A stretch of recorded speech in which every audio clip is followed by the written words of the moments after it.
오늘 함께 보실 하나님의 말씀, 우리 로마서 10장 14절에서 17절에 있는 말씀이 됩니다. 제가 가진 성경 253페이지입니다. 로마서 10장 14절에서 17절에 있는 말씀 봉독해 드립니다. 그런즉 그들이 믿지 아니하는 일을 어찌 부르리요? 듣지도 못한 일을 어찌 믿으리요? 전파하는 자가 없이 어찌 들으리요? 보내심을 받지 아니하였으면 어찌 전파하리요? 기록된 바 아름답도다 좋은 소식을 전하는 자들의 발이여 함과 같으니라. 그러나 그들이 다 복음을 순종하지 아니하였도다. 이사야가 이르되 주여 우리가 전한 것을 누가 믿었나이까 하였으니 그러므로 믿음은 들음에서 나며 들음은 그리스도의 말씀으로 말미암았느니라. 아멘. 우리 모든 사람들 가운데 그 좋지 않은 버릇이 하나 있습니다. 그 버릇이 뭐냐면 책임을 회피하는 거예요. 내가 책임을 져야 되는데 그것을 다른 사람들에게 자꾸 블레임 하려고 하는 거예요. 몇 년 전 우리 미국에서 유명한 Reader's Digest 그 매거진에 결근하는 사람들, 직장에 가야 되는데 결근하는 사람들이 회사에 전화 걸어서 이렇게 그 핑계를 댔던 그 lame excuses들이죠. 그러한 것들을 한번 파일업돼서 그 아티클을 썼는데 거기 보면 회사들이 이런 핑계를 대면서 회사를 오지 않았다고 합니다. 어떤 사람은 I dreamed I was fired, so I didn't want to get out of bed. 어저께 밤에 꿈을 꿨는데 직장에서 해고당하는 꿈을 꿔서 자기는 침대에서 나오기를 원치 않았다. 또 보면 I was up all night arguing with God. 밤새도록 하나님과 씨름하다가 회사를 나오지 못했습니다. 여기 보면 또 A raccoon stole my work shoes off my porch. 밤새에 너구리가 와가지고서 내 직장 갈 때 신는 신발을 훔쳐갔다는 겁니다. I wasn't thinking and accidentally went to my old job. 정신을 잃고 살다가 다른 자기가 그 전에 갔던 직장을 갔던 겁니다. 그 다음에 여기서 보게 되면 While rowing across the river to work, I got lost in the fog. 배를 타고 강을 넘어 일하러 가는데 안개가 너무 짙어서 결근을 했습니다. 이게 마지막입니다. 우리 집 개가 911에 전화해서 경찰이 와서 무슨 일이 진짜로 일어났는지 질문을 해서 결근을 했습니다. 우리는 이렇게 자기가 책임을 져야 되는데 책임을 회피하려고 하는 아주 좋지 못한 그 버릇이 있어요. 우리 가정도 보면 어떤 경우에 그죠? 이렇게 그 예를 들면 이제 부엌에다가 이제 남편이 물을 마시고 컵을 올려놨어요. 그랬는데 아내가 뭐 이렇게 치우다가 그 컵을 쳐가지고서 컵이 깨졌습니다. 누구의 책임이에요? 누구의 책임이에요? 여자분들. 에? 누구의 책임이에요? 자기 책임이죠. 자기가 잘못 쳐가지고서. 그런데 하는 얘기가 왜 그 컵을 거기다가 놔주고서 깨졌냔 말이죠. 그것이 우리 인간들 가운데 좋지 못한 버릇 중에 하나예요. 근데 여러분 이것은 죄가 들어오면서부터 바로 이것이 시작이 됐습니다. 우리 창세기를 보게 되면 하나님께서 아담과 하와를 창조하시고 저들에게 모든 것을 다 누릴 수 있는 혜택을 주었지만 한 가지 선과 악을 알 수 있는 그 열매를 따먹지 말라 하나님께서 명령하셨어요. 근데 저들이 따먹게 됩니다. 그러니까 하나님께서 죄를 범한 후에 아담에게 오셔서 이렇게 얘기하십니다. 내가 어찌하여서 내가 먹지 말라는 그 선악과를 따먹었느냐? 그때에 아담이 하는 얘기가 하나님이 주셔서 나와 함께 있게 하신 여자 그가 그 나무 열매를 내게 주므로 내가 먹었나이다. 자기가 책임인데 가장으로서 책임을 져야죠. 근데 비겁하게 아내에게 책임을 전가. 그러니까 하나님께서 하와에게 갑니다. 내가 어찌하여서 이런 일을 행했느냐? 그때 하와가 뭐라 그랬어요? 누구에게 책임을 전가합니까? 뱀에게. 그렇죠? 하나님 말하기를 뱀이 나를 깨물어 내가 먹었나이다. 아주 좋지 않은 버릇이에요. 자, 우리 주변에 보면 이런 사람들이 있습니다.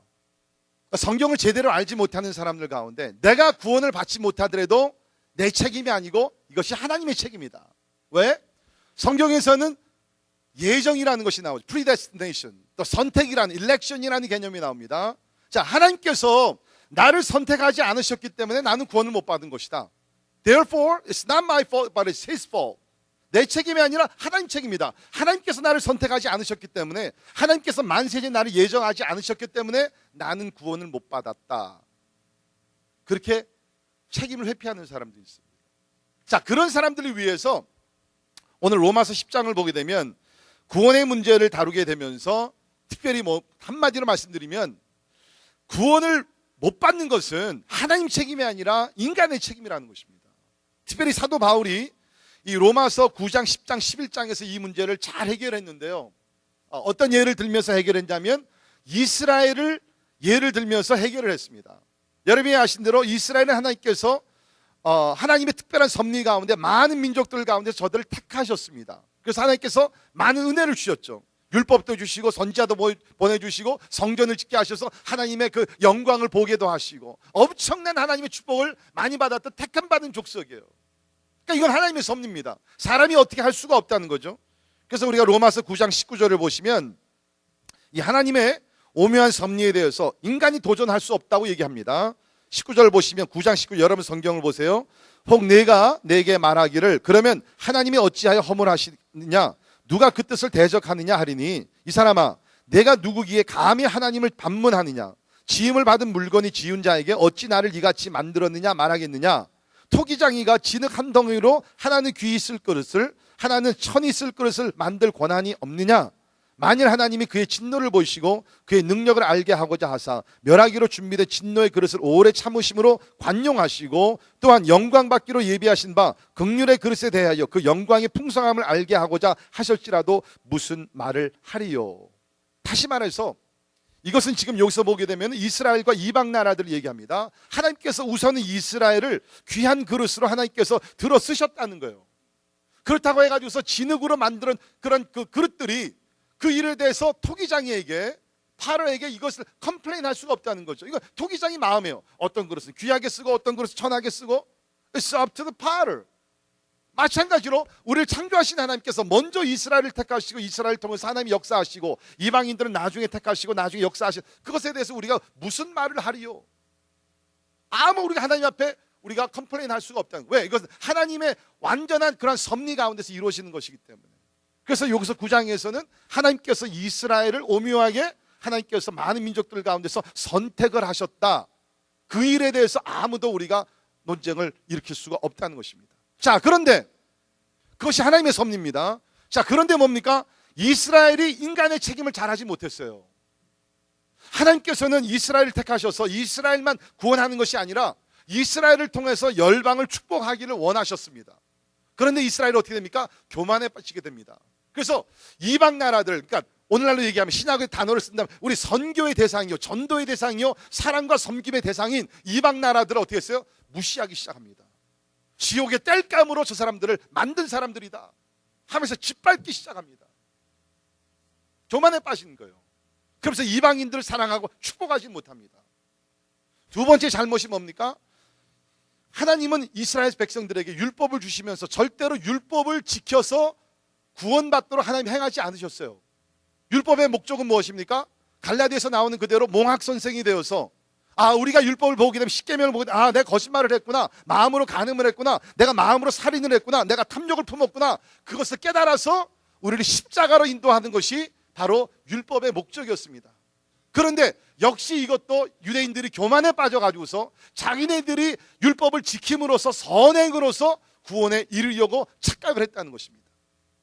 그래서 결국에는 어떻게 됩니까? 우리가 9장 30절에서 여러분 성경 보세요. 9장 30절 보면 그런즉 우리가 무슨 말을 하리요? 의를 따르지 아니한 이방인들이 의를 얻었으니 곧 믿음에서 난 의요 의의 법을 따라간 이스라엘은 율법에 이르지 못하였으니 어찌 그러하냐? 이는 그들이 믿음을 의지하지 않고 행위를 의지함이라. 부딪힌 돌에 부딪혔느니라. 기록된 바 보라 내가 걸림돌과 거치는 바위를 시온에 두노니 그를 믿는 자는 부끄러움을 당하지 아니하리라 함과 같으니라. 무엇입니까? 하나님이 율법을 주셔서 죄를 깨닫고 예수 그리스도를 바라보게 하셨는데 이스라엘 백성들은 교만해져서 자기네들이 선행을 율법을 지키면서 선행으로 구원받으려고 했다는 것이, 그것이 바로 교만이라는 것입니다. 그러니까 뭡니까? 하나님께서 이스라엘을 선택을 하셨어요. 구원받을 수 있는 조건들을 다 허락해 주셨습니다. 그러나 이스라엘 백성들 다는 아니죠. 아브라함과 그런 사람들은 구원을 받았지만 많은 사람들이 교만에 빠져서 이방인들을 무시하게 되고 믿음으로 아니라 자기의 선행으로 구원에 이르려고 하다가 결국에는 멸망에 빠지게 됐다는 것입니다. 그러니까 뭐예요? 아무리 하나님께서 선택을 하셨다 할지라도 인간이 교만해져 가지고서 하나님의 뜻에 어긋나는, 말씀에 어긋나는 삶을 살게 되면 구원이 아니라 멸망으로 들어갈 수밖에 없다는 것입니다. 보통 우리 사람들은 어떻게 생각하냐면, 특별히 좀 이렇게 성경을 아시는 분들은, 그러니까 하나님의 섭리냐 인간의 책임이냐, is it the sovereignty of God or is it the human responsibility?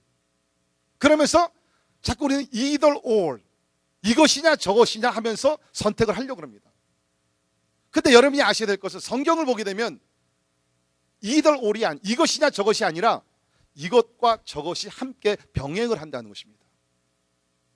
다시 말해서 하나님의 선택과 섭리가 한쪽에 있지만 인간의 책임을 다하지 아니하면 하나님의 섭리와 뜻이 망가질 수가 있다는 거예요. 그것을 지금 로마서 9장, 10장, 11장에서 지금 사도 바울이 얘기하고 있습니다. 9장에서 하나님이 이스라엘을 선택을 했다. 10장에서는 뭡니까? 그러나 우리가 과거 이스라엘의 교훈을 보게 되면 저들이 인간의 책임을 다하지 못했기 때문에 멸망으로 나갔듯이, 이제 우리 신약에 사는 사람들은 책임을 다하는 삶을 살아야 된다. 그렇다고 이스라엘 하나님께서 완전히 버리셨니? 아니다. 11장에 가서 보게 또 하나님께서 마지막 때 이스라엘 구원하시는 또 은혜를 베풀어 주실 것이다. 그러나 우리는 책임지는 신앙의 삶을 살아야 된다고 얘기를 하고 있습니다. 그러니까 여러분, 우리가 신앙생활 하면서 첫째는 모든 사람은 복음을 믿어 구원에 이뤄야 되는 책임이 있다는 것입니다. Let me repeat that. You have the responsibility to hear the gospel, believe the gospel, and confess that Jesus is Lord. 각자가 복음을 듣고 예수 그리스도를 영접하고 입술로 고백하면서 하나님의 자녀가 되는 책임이 우리에게 있다는 것입니다. 자, 우리 10장 9절에 있는 말씀 보세요. 여러분 성경 보시면 9절 10절 같이 한 목소리 읽겠습니다. 시작. 내가 만일 내 입으로 예수를 주로 시인하며 또 하나님께서 그를 죽은 자 가운데서 살리신 것을 내 마음에 믿으면 구원을 받으리라. 사람이 마음으로 믿어 의에 이르고 입으로 시인하여 구원에 이르느니라. 아멘.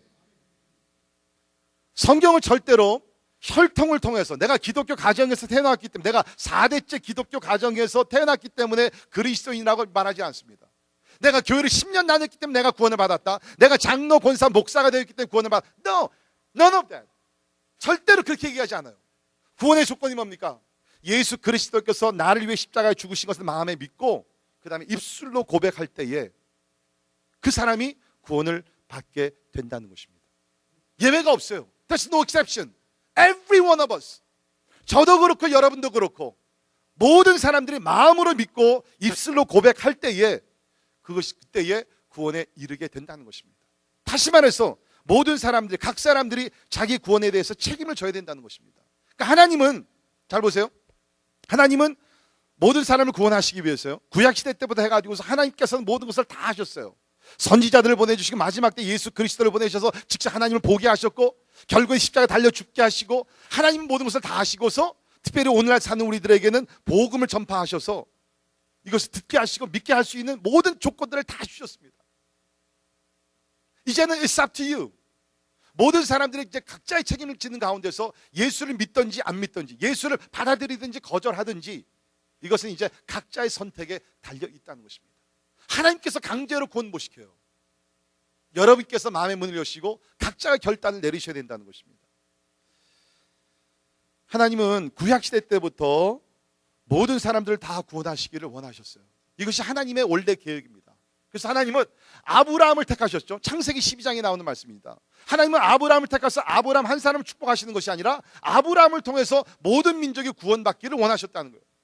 자, 창세기 12장 2절 3절에 있는 말씀 보면 하나님이 이렇게 약속하십니다. 함께 읽습니다. 시작. 내가 너로 큰 민족을 이루고 내게 복을 주어 내 이름을 창대하게 하리니 너는 복이 될지라. 너를 축복하는 자에게는 내가 복을 내리고 너를 저주하는 자에게는 내가 저주하리니 땅의 모든 족속이 너로 말미암아 복을 얻을 것이라 하신지라. Do you see? 창세기 12장 믿음의 조상이 시작되는 그때부터 하나님께서는 뭡니까? 모든 민족이었어요. 이스라엘 한 나라가 아닙니다. 한국 한 나라가 아닙니다. 모든 땅의 모든 족속이 너로 말미암아 믿음의 사람으로 인하여서 복을 얻게 될 것이다. 신약서도 마찬가지입니다. 디모데전서 2장 4절에 보면 하나님은 모든 사람이 구원을 받으며 진리를 아는 데 이르기를 원하십니다. 이것이 하나님의 뜻이에요. 이것이 하나님의 마음이에요. 그러나 오늘 말씀은 이렇다 할지라도 뭡니까? 각 사람이 복음을 듣고 마음에 예수를 믿고 입술로 고백할 때에 구원에 이르게 된다는 것이에요. 그러니까 제가 목회를 하면서 가장 안타까운 것이 뭐냐면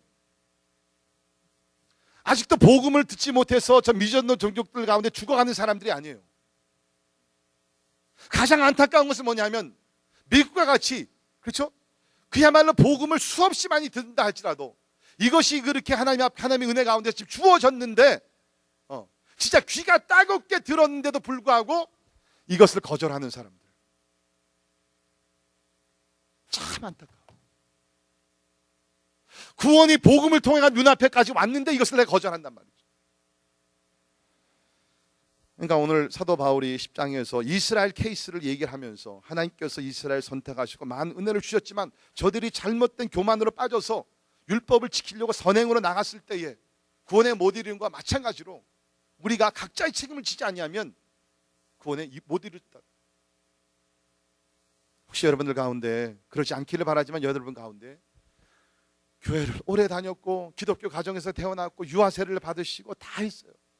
그러나 아직도 여기 있는 말씀과 같이 마음 중심에서 예수가 나를 위해 십자가 죽으시고 부활하신 것을 중심에서 여러분께서 아직 믿지 못하시고 아직도 입술로 고백하지 않으신 분들은 자, 오늘이 가기 전에 마음 중심에서 예수를 믿으시고 입술로 예수를 나의 구세주로 주로 영접하는 고백하는 그 은혜가 임하기를 주의 이름으로 축원합니다. 자, 로마서 10장에서는 두 번째 책임을 얘기합니다. 첫째는 복음을 들어 각자가 예수를 믿어야 된다는 것이고 두 번째 책임이 뭐냐? 이제 복음을 들어서 구원받은 사람들은 이 복음을 전파해야 하는 책임이 있다는 것입니다. 전파해야 되는 책임이 있다는 것입니다. 그래서 우리 오늘 이 말씀을 보게 되면 오늘 특별히 본문 말씀을 보면 14절에 그런즉 그들이 믿지 아니하는 일을 어찌 부르리요 듣지도 못한 일을 어찌 믿으리요 전파하는 자가 없이 어찌 들으리요 보내심을 받지 아니하였으면 어찌 전파하리요 기록된 바 아름답도다 좋은 소식을 전하는 자들의 발이요 함과 같으니라. 그러니까 쉽게 말씀드리면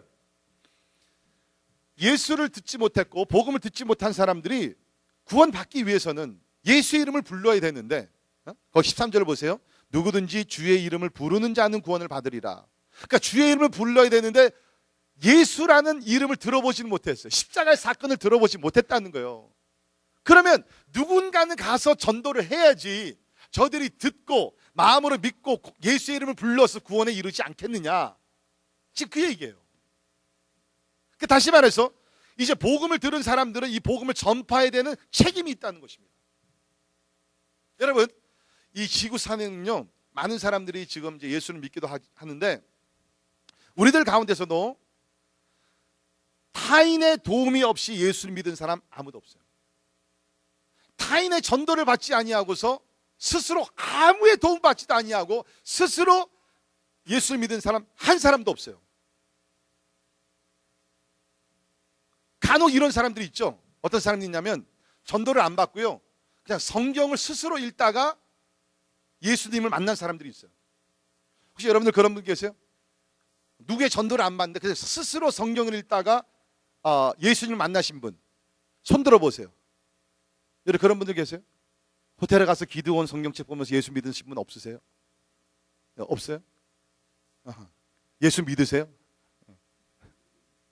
대부분이 뭡니까? 누구의 전도를 통했어요. 간혹가다 그런 사람들이 있긴 있어요. 성경을 스스로 읽다가 제가 아는 어떤 분은요 10계명을 읽다가 예수님 만난 사람이 있어요. 진짜로. 그러면 그 사람은 그러면 아무리 전도를 안 받았느냐? 그게 아닙니다. 여러분 성경 자체를 만든 사람들이 있잖아요. 누군가는 이 성경을 번역을 했고 누군가는 성경을 그곳에 놨어요. 그래서 여러분이 성경을 읽고 예수를 만나게 됐습니다. 여러분이 아시는 대로 한국에는 지금 이제 복음이 들어온 지가 한 120년, 30년 그렇게들 이제 잡고 있는데 이 한국말로 성경이 우리 손에 주어지기까지는요 참 피나는 그러한 간증거리들이 많이 있습니다.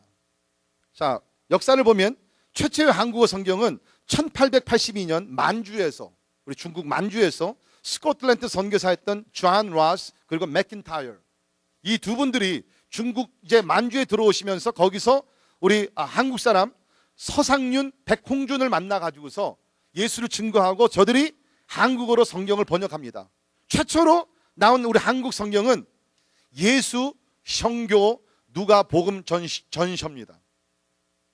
이것이 1882년에 나온 것이에요. 이후 1885년 마가의 전복음서 언해라고 해서 일본에서 기독교 신앙을 가진 이수정을 중심으로 번역이 됐습니다.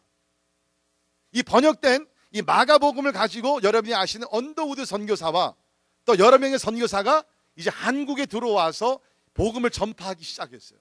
물론 최초의 성경, 한국 성경에는 잘못된 단어들도 있었습니다. 예를 들면 최초로 만든 성경에서는 하나님을 하느님으로 번역이 됐어요.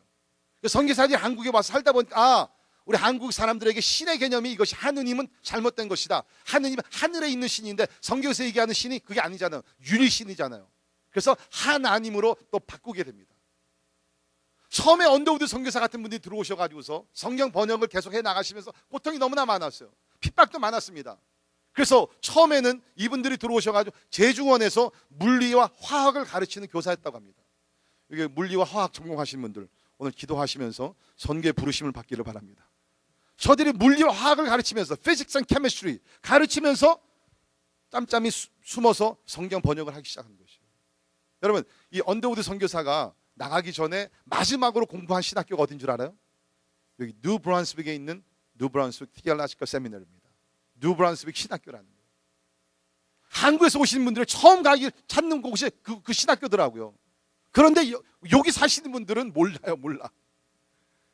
언제 한번 기회 되시면 가세요. 여기 락커스 대학 옆에 뉴 브런스윅 티얼라지컬 세미나리 있습니다. 거기서 우리 언더우드 선교사가 마지막으로 배우고 그 다음에 한국에 가서 선교를 했다. 아무튼 분명한 사실은 뭐냐? 스스로 예수 믿게 된 사람은 아무도 없다는 거예요.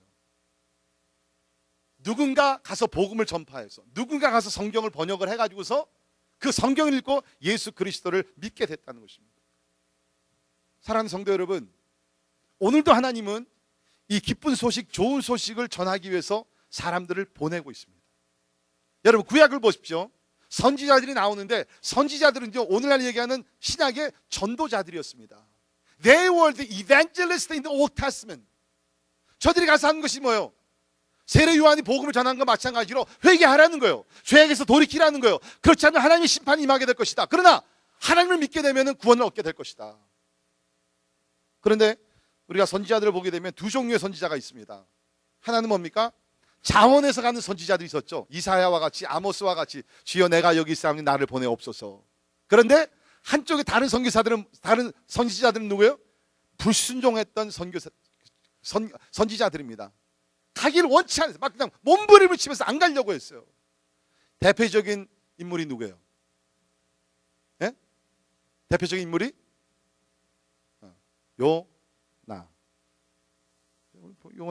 나라는 거예요. 성경에 나오는 요나. 하나님께서 요나서를 보게 되면 하나님께서 요나를 부르십니다. 야, 요나야, 너 저쪽 니느웨 성에 가가지고서 하나님의 말씀을 전파해라. 그랬더니 니느웨 사람들이 이방 사람들이었거든요. 근데 요나는 철저한 정통파 유대인이었던 것 같아요. 그랬더니 하나님의 말씀을 불순종하면서 완전히 반대 방향된 다시스로 가게 됩니다. 가다가 뭐를 만나요? 큰 풍랑을 만나게 되고 결국에는 뭡니까? 요나가 이제 바다에 던지게 되죠. 그때 뭐가 삼켜요? 고래가 삼킵니다. 그렇게들 알고 있는데 성경에 고래라는 단어는 없어요. 근데 큰 물고기가 준비하고 있다. 덥석 삼켜버려요. 그 큰 물고기 속에서 3일을 지내게 되죠. 그 위에 물고기가 맛이 없었는데 확 뱉어버립니다. 그래가지고 요나가 살아나서 할 수 없이 죽었다 살아나가 할 수 없이 니느웨 성에 가지고서 하나님의 말씀을 전파하는 거예요. 그런데 그렇게 할 수 없이 가서 복음을 전파하는데 가서 전했더니 뭐요? 니느웨 사람들이 다 회개를 하는 거예요. 제 생각에는요, 요나가 가가지고서 복음을 전할 때 김요한 선교사님 같이 열정적으로 전하지 않았을 거예요. 그냥 할 수 없이 간 거니까. 하나님 믿어야 됩니다. 안 믿으면 죽습니다. 나는 책임 다했습니다. 그렇게 했는지 몰라요. 몇 마디 하루밖에 안 했어요. 하루밖에. 그랬는데 웬걸 하나님의 은혜가 임하게 되면서 12만 명이 되는 니느웨 백성들이 다 회개를 하는 거예요. 그러면 여러분, 그래도 웬만한 정신이 있는 선지자라면 내가 잘못했구나, 이렇게 하나님께서 구원의 역사를 준비하고 계셨는데 하나님을 좀 찬양해야 되지 않습니까? 요나의 반응이 어떤 줄 알아요? 들어보세요. 요나서를 보게 되면 4장 1절에 이렇게 되어 있습니다. 요나가 매우 싫어하고 성내매. 하나님 무슨 선지자가 그래요?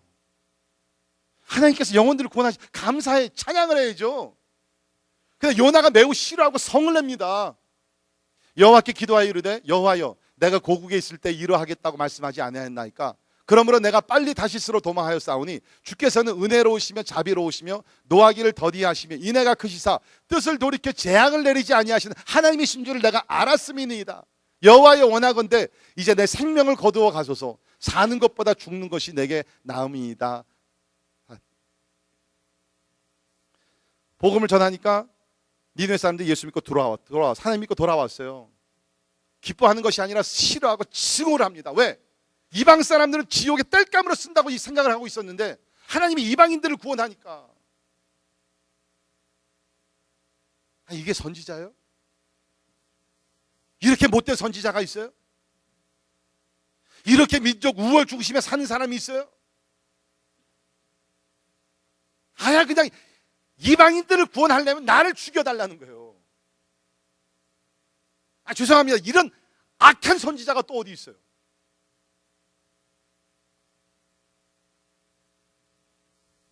하나님께서 요나에게 교훈을 주십니다.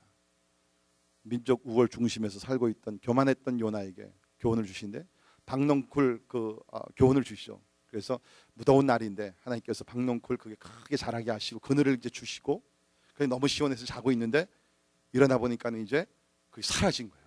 햇빛이 막 쬐는 거예요. 막 덥다고 난리죠.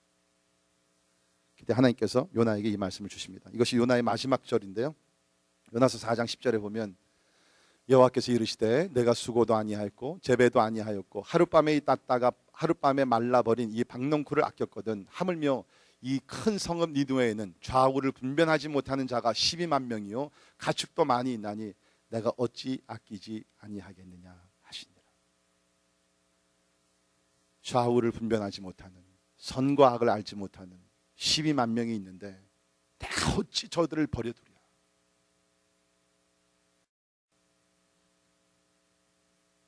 우리는요 너무 이기적이라서 그냥 내가 예수 믿고 내가 구원받고 우리 자녀들이 잘 되고 내 사업이 잘 되고 됐어 말해.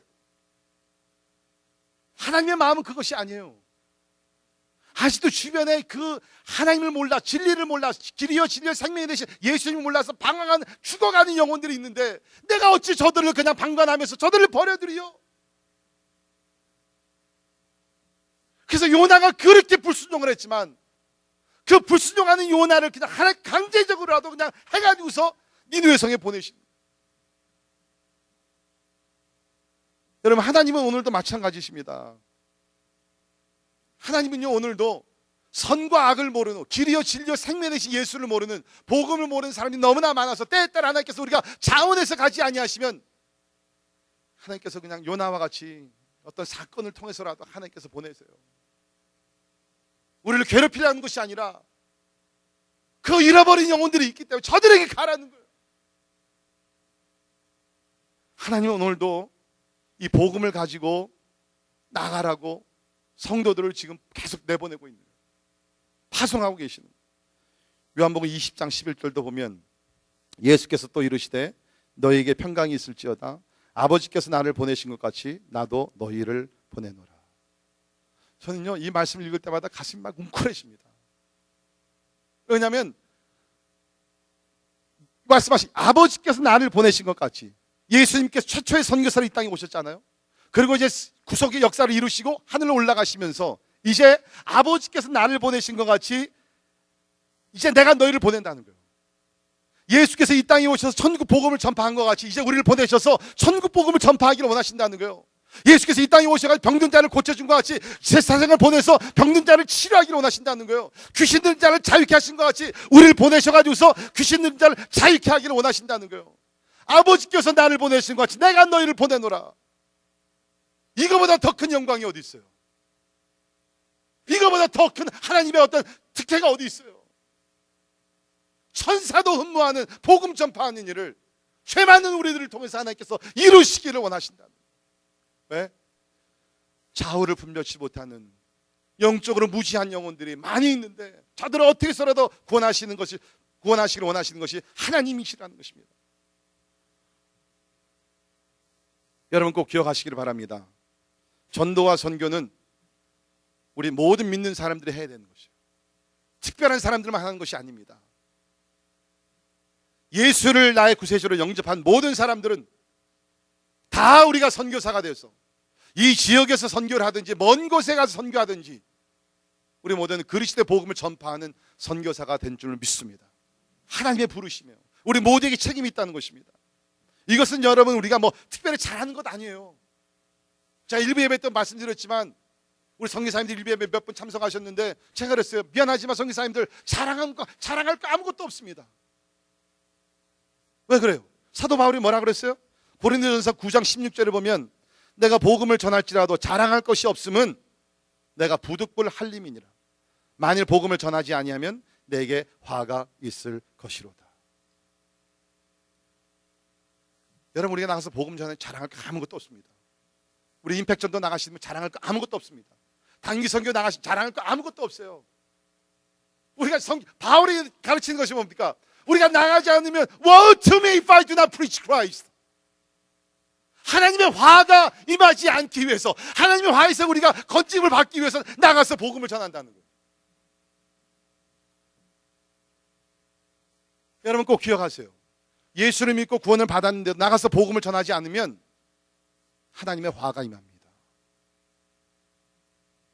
제가 겁주려고 들은 얘기가 This is the word of God. 하나님의 말씀이에요. 여러분들 목사님 오늘 좀 너무 과격하게 얘기하시는, 제가 그런 것 같아요. 여러분 교회들 보세요.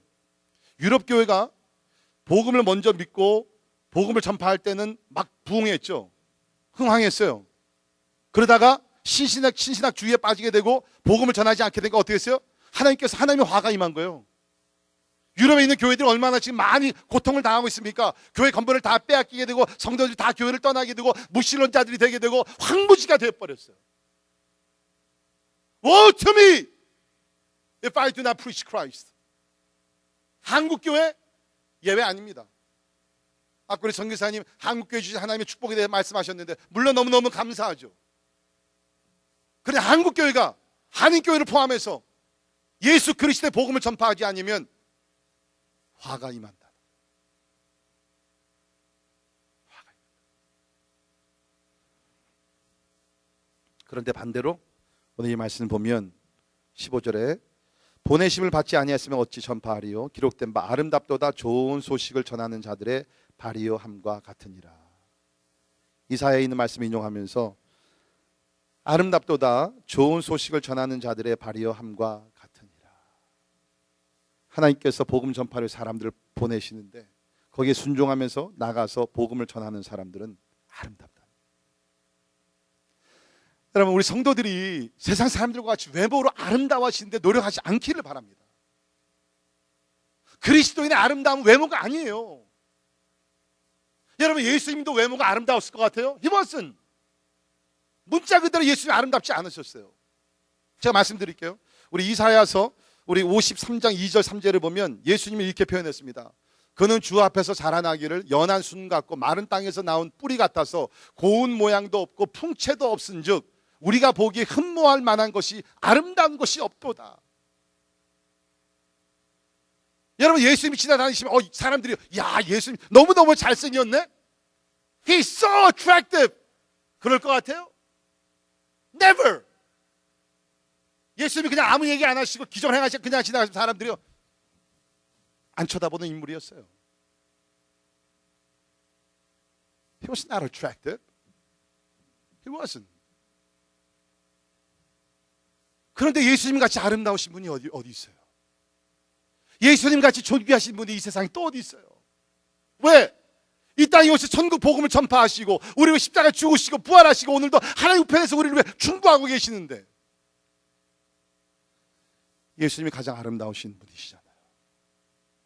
마찬가지로 오늘 성경을 보니까 복음을 전하는 자들이 Those who preach Christ are the most precious and most beautiful people in this world.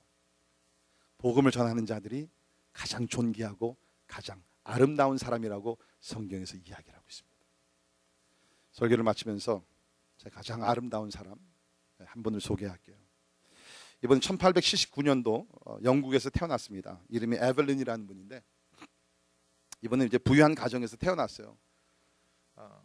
사진을 나중에 띄는 게 더 좋은데 뭐 놔둬 그냥. 이 타이밍을 좀 잘 맞춰야 되는데 그 이제 부유한 가정에서 태어나서 진짜 우리 한국말로 손에 물 한 방울 안 묻히고 이렇게 곱게 자랐어요. 그러다가 이제 청년의 나이가 돼서 이렇게 그 오스트레일리아나 다른 나라들 가면서 이제 세계에 대한 눈이 열리게 됩니다. 이제 그러다가 인도에서 선교하던 청년을 만나요. 그 청년 이름이 제스입니다. 그 청년을 만나서 사랑에 빠져요. 그러니까 부모는 강력하게 반대를 했죠. 왜? 선교사가 돼야 되니까. 그러니까 여러분들 마찬가지예요. 결혼 배우자들을 여러분 기도하시면서 다른 사람은 다 좋은데 목사는 안 돼. 뭐 그런 식으로. 그죠? 그렇지만 너무너무 에벨린이 이 제스를 사랑했기 때문에 결혼을 합니다. 역시 결혼하고서 이제 인도로 가는 거예요.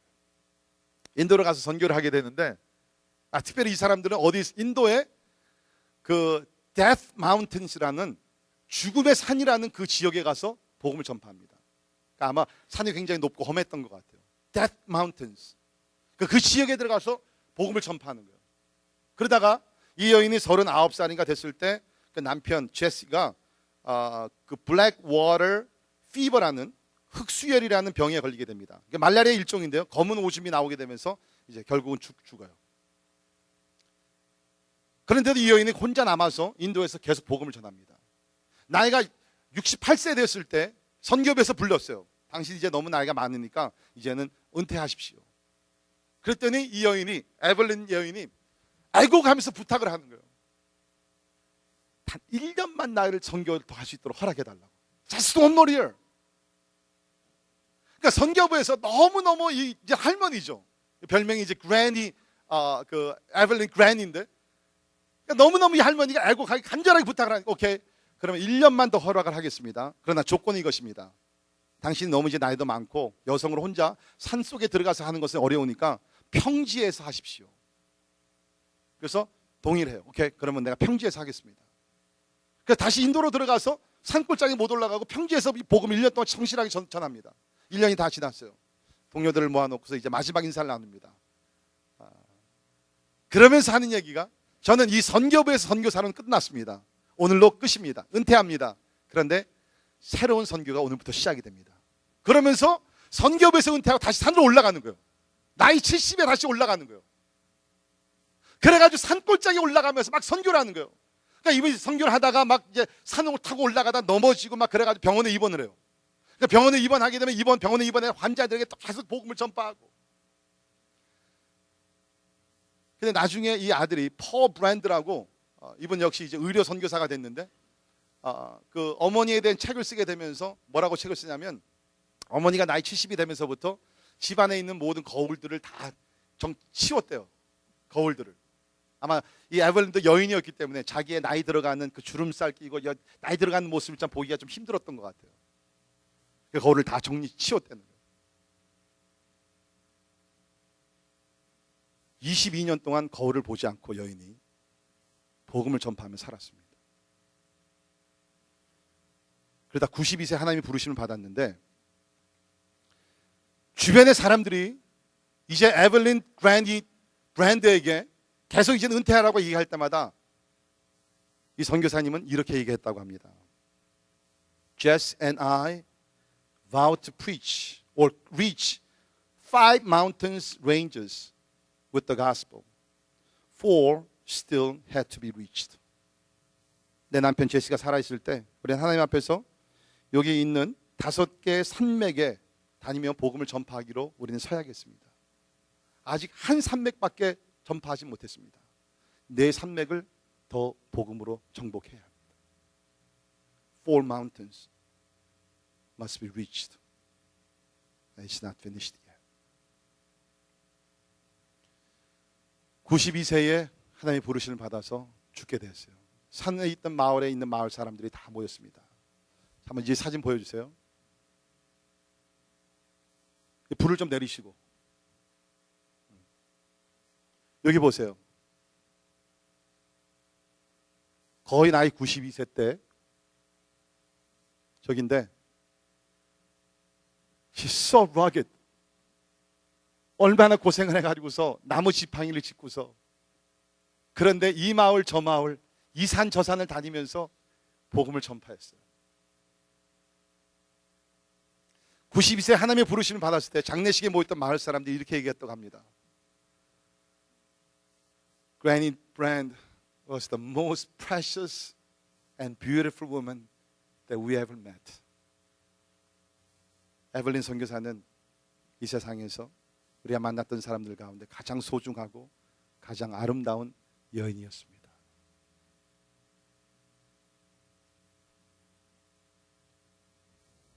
하나님은 오늘도 사람들을 보내십니다. 복음을 전파하라고, 기쁜 소식을 전하라고.